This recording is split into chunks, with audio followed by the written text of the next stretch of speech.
the result is wicked. An example, you see a lady walking the street, naked, but glamorous. So you look at her. Now, the image is there. This is very important. Take this example as a very important example. The image is there. Immediately, that image immediately transforms itself or transfers itself to the heart. Now, the heart, if it's a pure heart that loves Allah Ta'ala, immediately is going to respond how? A'udhu billah. Stop, he'll tell the eyes. Hold it right there. Allah does not like this. So your vision is going to be diverted. Diverted. But if it's a wicked person, he will say, beautiful, continue looking. Look at the beautiful creation of Allah Ta'ala. So he'll continue with his evil because his heart is evil. And this is how it works. Your eyes are the windows to the world for the body. And as you're here, or have heard, that a picture tells 1,000 words. This saying is correct. Wallahi, this saying is genuine. How many pictures have not only destroyed people's lives, but also destroyed their way, their character, their behavior, their ethics, their morals, the way they eat, drink, sleep, dress, sit, stand, everything. A picture can destroy your life ultimately. Because in reality, a picture can tell you 1,000 words. For this, the gazing, the forbidden gaze, is like a chronic disease, a plague that infects, that destroys the believing servants of the Almighty Lord. And like any other disease, there are causes for it. And likewise, for every disease, there is a cure. Causes that you must avoid, and a cure that you must implement in order that you do not fall in this chronic evil disease. But where do we find the physician here, the doctor? Do we go to Campbelltown or Camden Hospital? Or maybe it's in Liverpool or in Bankstown Hospital? No, it's in none of these. The doctor here is divine. It's in the uncreated word of the Almighty Lord. So inshaAllah ta'ala, we will look briefly at the causes, briefly, and at the cure, briefly. And we call the causes of the forbidden gaze as the arrows of Satan. And the cure is how to break these arrows. So the first arrow, the devilish arrow that we'll mention, are those who follow no other than their desire. And if you follow your desire, you follow the devil. And if you follow the devil, you have obeyed him. And if you have obeyed the devil, you have disobeyed the Almighty Lord, who is the creator of the devil. And if you have disobeyed the Almighty Lord, you are indeed eligible for punishment. Eligible for punishment. But many people are not concerned about halal, haram. They are concerned what their hawa, their desire wants. They're so indulged in evil and wicked that they have made their desire, their hawa, their Lord. As Allah Ta'ala says, أَرَأَيْتَ مَنِ اتَّخَذَ إِلَهَهُ هَوَاهُ. Have you not seen the person? This is Allah's statement here. Have you not seen the person who has taken as his Lord his own desire? Meaning, there is no halal, there was no haram in his life. Whatever his desire wants, he implements. Whatever he feels like, he does. Whether it's going to hurt, harm, please, displease, he does not care about anything.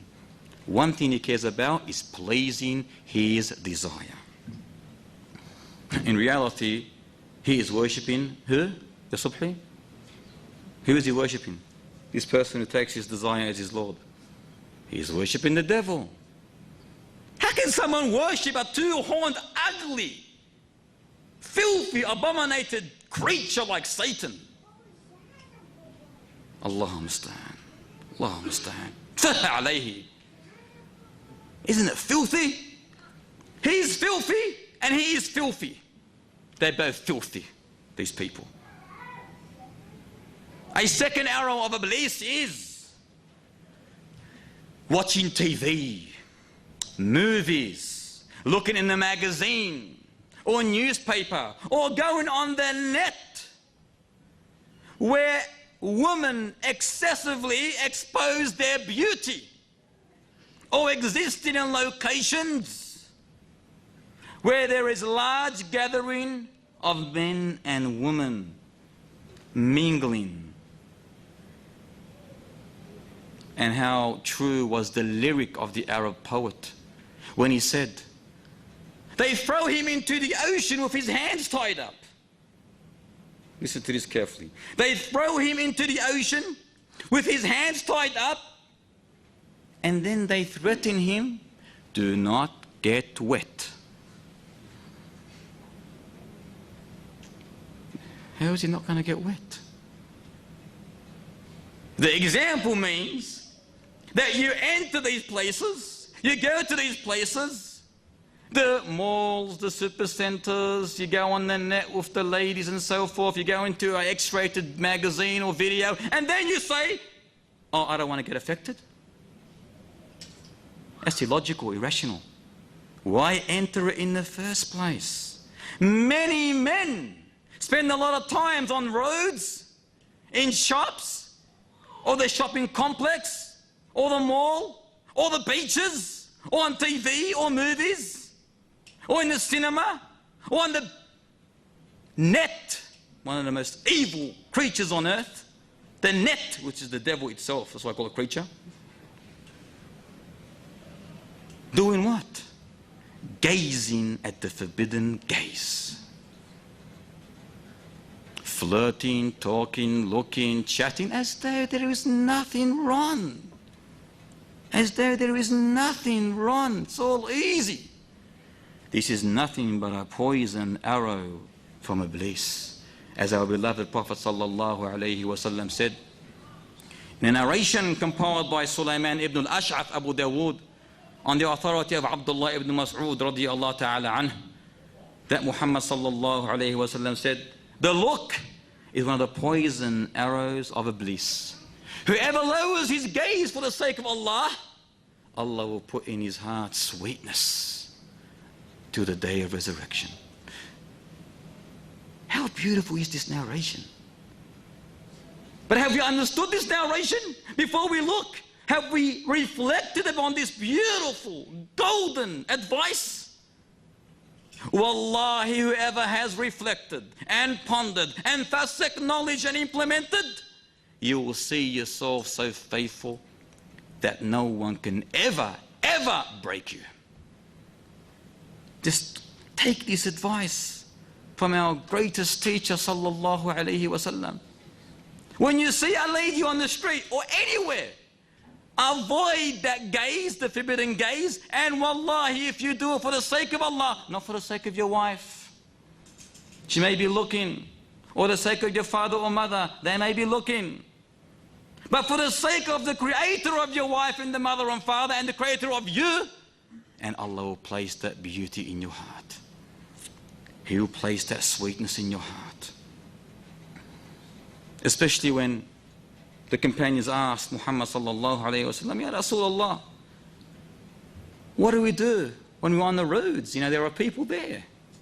Ladies walk, especially in our day. If they were worried then, imagine today.